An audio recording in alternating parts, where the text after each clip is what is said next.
Well, I told you a couple days ago that I was going to talk about Quitter's Day, which is Friday, January 10th. I'll just tell you what the good folks at Google say. They say, despite the tradition of committing New Year's resolutions, giving up on them has become a tradition in itself. Doesn't it seem like if someone says, well, I had a tradition, I was going to lose 25 pounds, but I gained 3. We kind of laugh and we eat some, ice cream. We go, oh, let's go get burgers and fries and whatever. Like, we're not helping one another. We're excusing one another. Like, come on. It says Quitter's Day is the second Friday of January. Well, here we are, which falls on January 10th in 2025. While Ditch New Year's Resolution Day is always January 17th. Now, they didn't just make this up.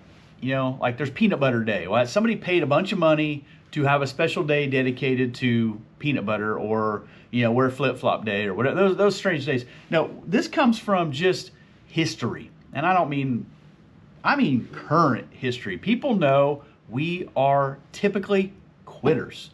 We give up. We give up on everything. Jobs, marriages, kids, working out, eating well, saving money. People default on making their car payments because they go, I got tired of making the car payment. Well, you said you were going to borrow this amount of money and pay it back in this amount of time. And while sitting at the desk waiting to get those brand new keys, you said yes to everything. You put your name on everything. And then you say, I don't feel like it no more. We don't feel like paying off our student loans or house payments or credit cards or whatever. So we find ways that we can, get out of it. And listen, whatever goal, resolution, whatever you come up, mile marker, whatever you come up with this year, you can very easily get out of it. You can say, change of mind, change of plans. I'm not going to read 20 books this year. I'm not going to lose 20 pounds. I'm not going to be nicer. I'm not going to be... You can do that. But I believe something happens in your heart and in your head when you do that. It's unseen for the moment. If you allow yourself to be a quitter, every time something gets difficult, you will be a quitter. I know that's mean. That's not very nice. You are. You're a quitter. You can look in the eyes of somebody and talk about doing something, and you can almost see in their mind they're already coming up with the ways they're going to quit that thing. It doesn't matter what it is. And so we have just allowed ourselves to be a generation of quitters. We laugh about it. We might even celebrate it sometimes. We make excuses. We say, well, at least you tried. You're not as bad as you used to be, whatever. But internally, you're a quitter, and the people around you know you're a quitter. And you wonder why you got your new thing, new year, new you, all that. No, you're only new in Christ. That's it. So you're in Christ. That's as new as you're going to get. So what you need to do is decide, I'm going to live a more responsible, self-controlled life. Maybe you don't like the word discipline. Do you like the word self-control? I want to be responsibly self-controlled. How am I going to do that? One decision at a time. Do the next right thing. When you get the opportunity to do the next thing, do the next right thing. You get the opportunity to have a meal, eat a meal that's better for you. Not one that's convenient or in a bag or instant or microwave, but make something better for you. Go for a walk, read a book, turn off the TV, turn off your phone, whatever you need to do. Find new friends, whatever. But don't quit. Men of God should not be quitters, but they are. Someone was asking me not that long about men's ministry, like how many that I see, that guys, you start with 20, you end with 20, whatever. And I'm like, very, very few. Most of the stories that come from men's ministries are, we started with 20, we ended with 3. 17 guys quit.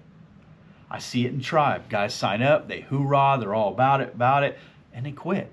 Not only do they quit, oftentimes they start unliking the Facebook page and the Instagram and the email, and it's like, I have to rid myself of all things Pursuit of Manliness because it reminds me that I quit something that I said I was going to do. You know why I know that you do that? Because you start liking the page again, and you start liking the Instagram and I want to get back into a Quiet Life group, and I'm going to subscribe to the email, and just stop doing that. Just be a guy, as 2 Peter talks about, who is steadfast.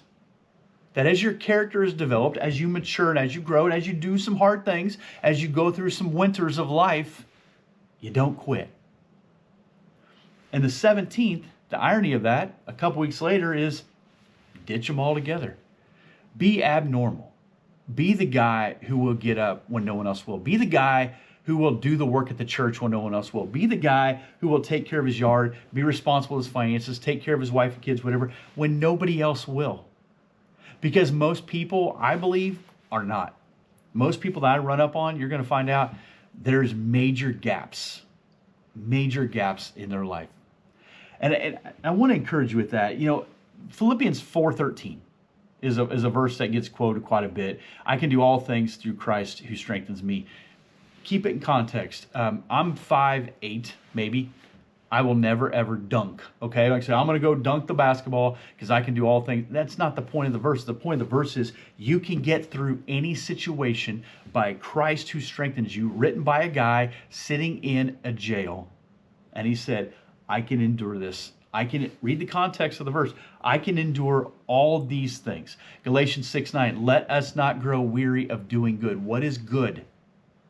Sleeping well, drinking water, eating good food, getting exercise, being in the Word, being in community. Let us not grow weary in doing good. Some guys get weary by it. Oh, it's hard. Not everybody became my friend. So I found myself in the book of Job 8 days into my reading plan. Oh, I don't like it. You can do it, man. You can do this. Don't quit. I don't know who you have in your life who's telling you it's okay to quit, but it's not. Don't quit. Stay the course. Remain steadfast. You can do this. Let us not grow weary in doing good, for in due season we will reap, the law of cultivation, if we do not give up. Brother, don't give up. If on December 31st, January 1st, whatever, you come up with some things that you say, you know what, I think these are my things. And now you sit here on January 10th and you're like, I've already quit a long time ago. Start again. Start today. If you've been giving yourself excuses, you're trying to tap out, it wasn't as fun as you thought, the gym was more crowded than I anticipated, whatever, man, you can do this. Don't quit. It's worth it. I've said on the podcast, I've said on these Just the Thoughts probably a few times, I've said them on the short videos, that for me, I look at Christmas Day as kind of a culmination of the year, because December 26th to 31st is weird. I don't New Year's Eve it, whatever. So that to me is like a celebration, a culmination of the year. I look at that day and say, this is a day I give my wife, my kids a letter, handwritten letter from me, talking about what I saw in them, you know, what I'm thankful for, what I see God doing in them from the previous year. You got this day where you're kind of together, eating food, whatever. I know it's different for everybody. I'm just talking about for myself. So for me, that's kind of the end of the year. And so oftentimes I will talk about, or I will do things in my mind to say, if I do this now, does that make that day much more rewarding?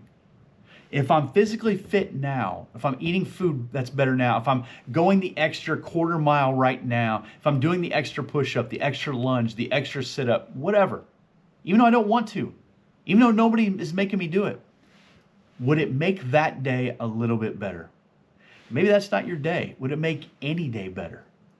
If you do it today, you will begin to reap the benefits tomorrow. I promise. I'll end with this. Don't quit. You're better than that. Don't throw in the towel. Stay the course. It will be hard, but it will absolutely be worth it. Jesus talked about this. The person that puts the hand to the plow, don't look back. You're running away from that old person. That person's gone. They're out of here. But they will catch you if you become dormant and stagnant. So stay the course, stay forward.